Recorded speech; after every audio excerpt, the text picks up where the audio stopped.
Hello guys, आज अपने channel पर शिव चर्चा भजन लेकर आई हूँ। अच्छा लगेगा तो लाइक शेयर सब्सक्राइब जरूर कर दीजिएगा और कमेंट में हर हर महादेव मैया भवानी की जय जरूर लिखिएगा।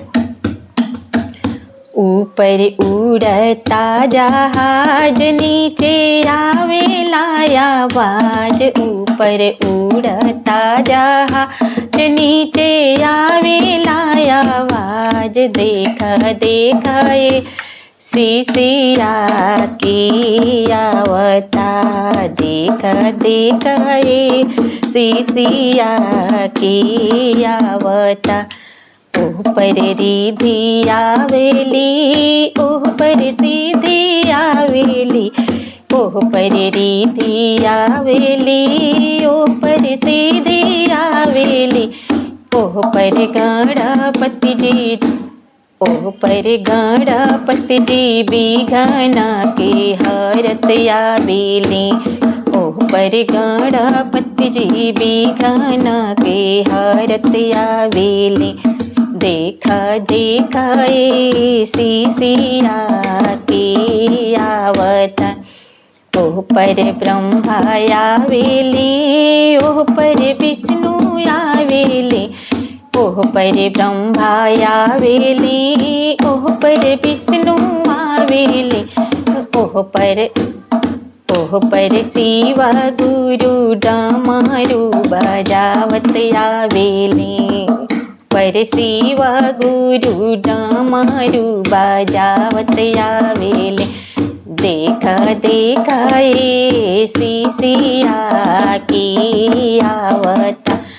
ऊपर उड़लाया, ऊपर उड़ेला जहाज नीचे आवेला आवाज। ऊपर उड़ता जहाज नीचे आवता आवाज। देखा देखा ये सिसिया की आवता, देखा देखा ये सिसिया की आवता।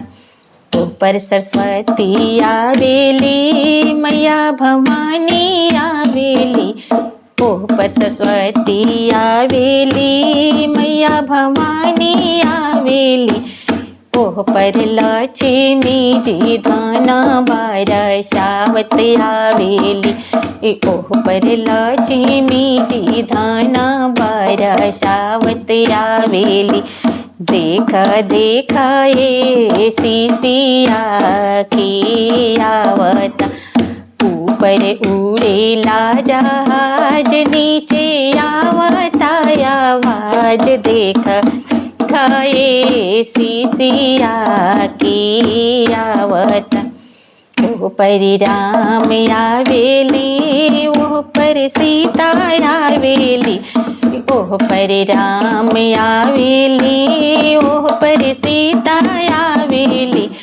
ओह पर हनुमत जी झंडा फहरावत आवेली, ओह पर हनुमत जी झंडा फहरावत आवेली। देखा देखा ये सिसिया की आवता। देखा देखा ये सिसिया की आवता। ओह पर राधा आवेली, ओह पर रुक्मिणी आवेली, ओह पर राधा आवेली, ओह पर रुक्मिणी आवेली। ओह पर कृष्णा जी बंसिया बजावत आवेली, ओह पर कृष्णा जी बंसिया बजावत आवेली। देखा देखा ये सिसिया की आवता।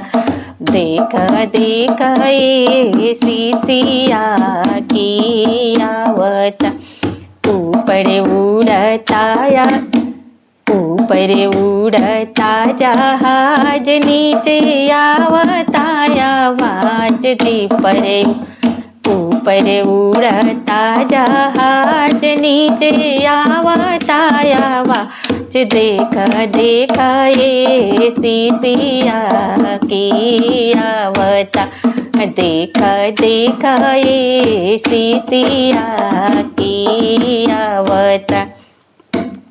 देखा देखा ये सीसिया के आवता, ऊपर उड़ता या ऊपर उड़ता जहाज, नीचे आवता आवाज। देखा देखा ये सीसिया की आवता, देखा देखा ये सीसिया की आवता।